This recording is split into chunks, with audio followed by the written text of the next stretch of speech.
Ano ba ito? Tungkol na po tayo doon sa impeachment, mga bossing. Etong Senado kasi talagang halatang-halata, no? Halatang-halata po na grabe, halos sila na po ang mag-lawyer kay Inday Sara Duterte. Pero dakuin muna natin itong si Atty. Claire Castro, mga bossing. Hindi ka naman pwede laging Yan, no? Na may napapansin na po kay Vice Presidente. Laging wala sa loob ng Pilipinas, laging nasa labas.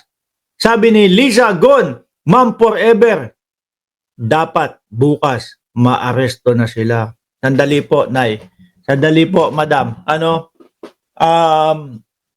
Tawag tayo sa ICC.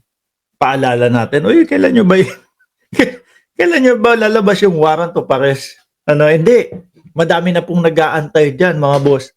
Mga boss chief amo, sir. Baka malapit-lapit na din po talaga yan.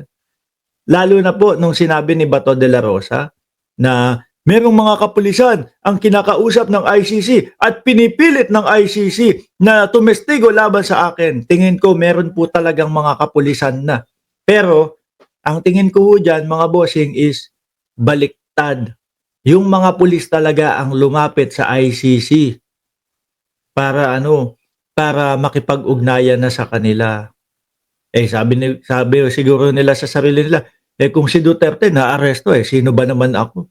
Inutusan lang ako. 'Di ba? Inutusan lang naman ako. Ngayon, ito, pakinggan ho natin, mga kababayan. Halata na. No? Work from Hague, work from home, OFW, nakalimutan na ho yata ang bayang Pilipinas. Balik ako dun sa, yung kanina yung pinag-i-issue yun sa pagbabakasyon. Well, ang question, okay, sige, i-declare mo na personal trip. Pero paano naman yung responsibilities at duties mo dito? That's the point. So, bahala na siyang sumagot doon. Kasi hindi ka naman pwede laging work from home or work from the Hague. Hindi naman pwede lagi ganun. Which is ganun po yung nakikita natin sa ating Vice Presidente ngayon. At ito pa ho ang malala, mga kababayan. Yung mga taga Davao, gusto pong magkaroon ng mayor ng work from Hague. Paano mo mababantayan yung mo doon? Yung syudad mo doon?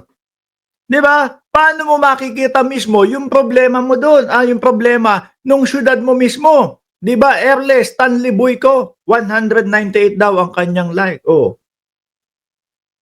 Araw-araw. Hindi naman, yung mga nagwo-work from home, yung mga nagwo-work from something like that, puro computer ho yun, mga bossing. Hindi kagaya nitong mga ito. No? Ang trabaho niyan, kailangan nakikita nila mismo kung ano ang kalagayan nung kanilang kagaya ng syudad, kay dating Pangulong Duterte. Nakikita ni Sara Duterte kung ano ang kalagayan ng Pilipinas. Hindi naman pwedeng iasa lahat yan. Secretary, ano nangyayari dyan? Ganito, ganyan. Hindi naman forever o hindi naman pwedeng puro ganun lang.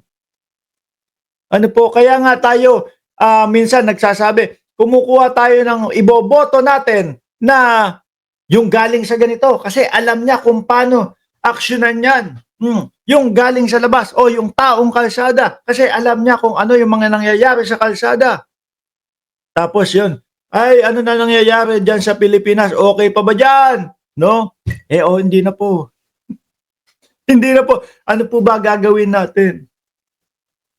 Paano mo susolusyonan yun? Kung hindi mo alam yung nangyayari. Kung puro sigaw mo lang paulit-ulit na paulit-ulit na yung pinapaulit-ulit nila? Bring him home, bring him home. Di ba Rodora Williams ng San Jose, California? Kasi may tao kang, hindi naman pwede utos ka lang dito. Diba? O gawin mo to, magpamigay ka ng tinapay doon, magpamigay ka ng milk doon. Kailangan ka So it means kapag wala ang Sandali, Atty. Claire. Tinapay, wag nang pamigay. Nung huli na may ganyan sila, may amag na. No? Huling nagpapamigay, huling may mga patinapay, may amag na. Wag na po yun. Baka po sumakit pa yung tiyan ng mga estudyante. isang leader, tapos mga tao mo na lang, paano mo sila makukumanduhan kung di mo nakikita personal. Diba? Pwedeng gawin, oo, pero nasa yung leadership na pinag-uusapan natin. Diba? Pwede pala siyang tumakbo yung isang kumpanya kahit wala yung presidente, kasi lagi kang wala. O di, baka Mahirap yun. Babagsak po yun, mga kababayan. Babagsak po, mga bossing, kapag ka ganun ang nangyari. Kasi hindi ka nakapokus, hindi mo napopokusan eh. Yung pinapatakbo mo eh. Oo.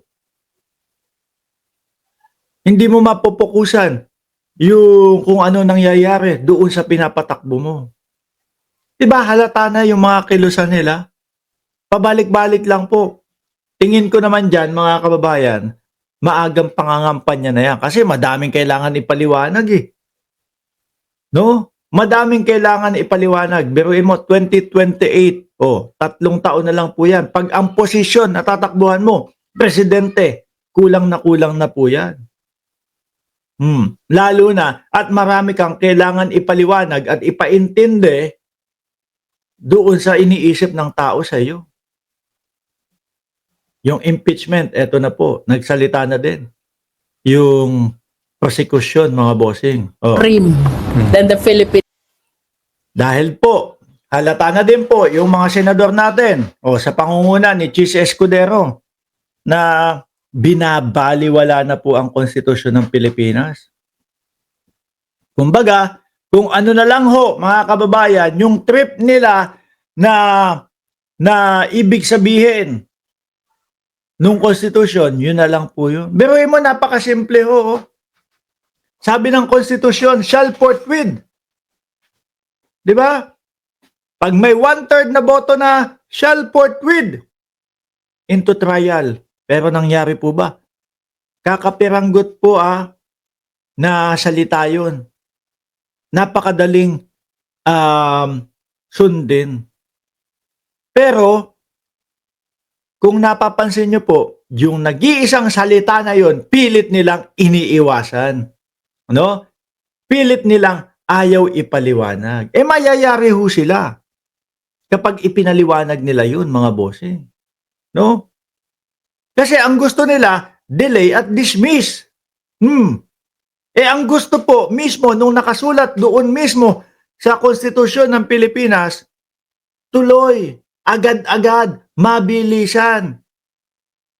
No? Kung nakaupo ka dyan, wala kang ginagawa, tumayo ka na dyan. At anuhin mo na to, litisin mo na ito. Pero hindi po yun yung nasusunod. Ito po, Benny Abante, Congresswoman Jinx Luistro, nandito din si De Lima. Nandyan din si Adjong. Nagsalita na po sila. Regardless of the result of the survey, we have a constitutional duty that we really have to face. There is nothing which is more supreme.